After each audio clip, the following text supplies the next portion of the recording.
Hi, I'm Paul Battaglia, and this is section 8.2. Now that students have seen a little bit about sequences, it's time to go from that to transition into series and look at the infinite summations that come with those. So the essential question we would like students to be able to answer at the end of section 8.2 is, what is an infinite series and how do we determine the convergence of one? Now, this is the first time we get a chance to really dive into the geometric series specifically. So what I love to do is I love to take something like example 1 and actually do a lot with it. I'll show students on the board actually what is figure 8.6. And figure 8.6 basically shows a 1 by 1 square chopped into a bunch of different parts. And likewise, they'll see a sequence that goes along with it. It'll say 1/2 plus 1/4 plus 1/8 plus 1/16. See, what happened was the square was cut in half, and then each succeeding piece was cut in half. And I'm going to ask the students, what kind of generalization do you think we can make from this? Then the other thing I'm going to show them is another sequence without a picture. 3/10 plus 3/100 plus 3/1000 plus 3/10,000. And again, I'll ask the students, what kind of generalization can we make? And do these two things have anything in common? So first off, the one thing that I really hope that they pick up on is after our discussion in section 8.2, I really want them to be able to tell me that these are geometric series. But then I want them to look a little bit further. And specifically with that square, I want them to try and find out, or at least say, hey, you know what? Wait a minute, if we keep adding these successive fractions on, even though they get smaller and smaller, there's almost, for lack of a better way of saying it, nowhere for them to go. If we add them all up, what are we still going to have to get? Well, the area of that original square was 1. So I love to go to that question. I say, well, if we added up 1/2 plus 1/4 plus 1/8 infinitely, what will we get? Now, to the novice, they think, well, wouldn't we get infinity, or wouldn't we get, some type of finite number maybe bigger than 1? But the reality is, look where it came from. You have to get 1. Go back to that example where I used before 3/10, 3/100, 3/1000. Maybe you'll actually get students say, well, wait a minute, that's 0.3 plus 0.03 plus 0.003. Hey, you know what? We're writing a rational number here. We're writing 0.3 repeating. Yes, as a geometric sequence. So see, now we get into the discovery of it, and students really get a chance to see and kind of bring some of this stuff to life and have that aha moment. Where are we going with this? Okay, so from here, where do we go?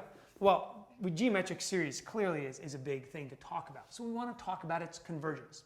So we'll try and see if students can figure out that what we're really looking for when we try and determine the convergence of a geometric series is that formula, A over 1 minus R. But I want them to pick up on the idea that R has to be something very specific. So eventually we'll get to the point where we talk about exercise number 96. Great exercise. It gives students the quantity of pi over e to the nth power, a geometric series.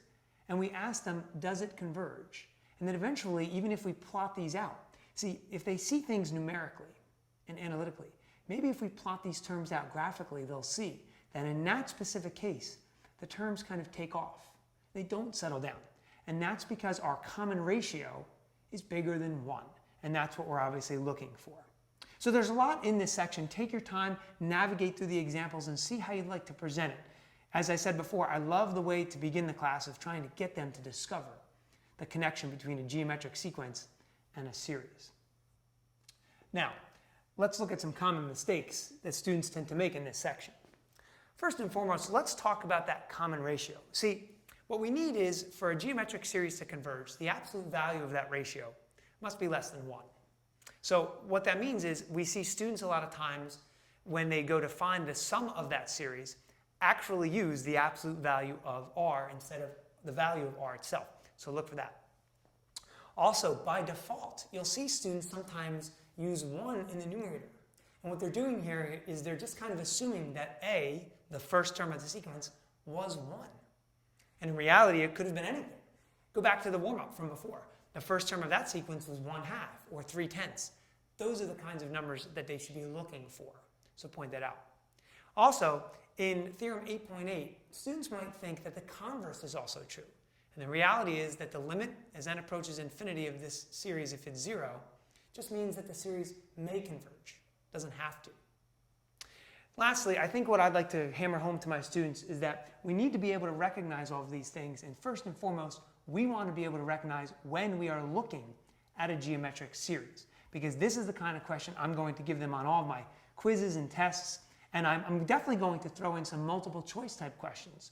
And I might even give them some of those what we call triple true-false questions.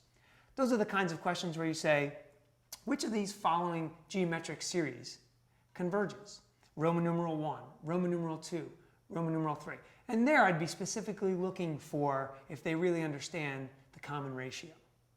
So I hope these tips have been helpful. I'm sure you'll find much success in section 8.2.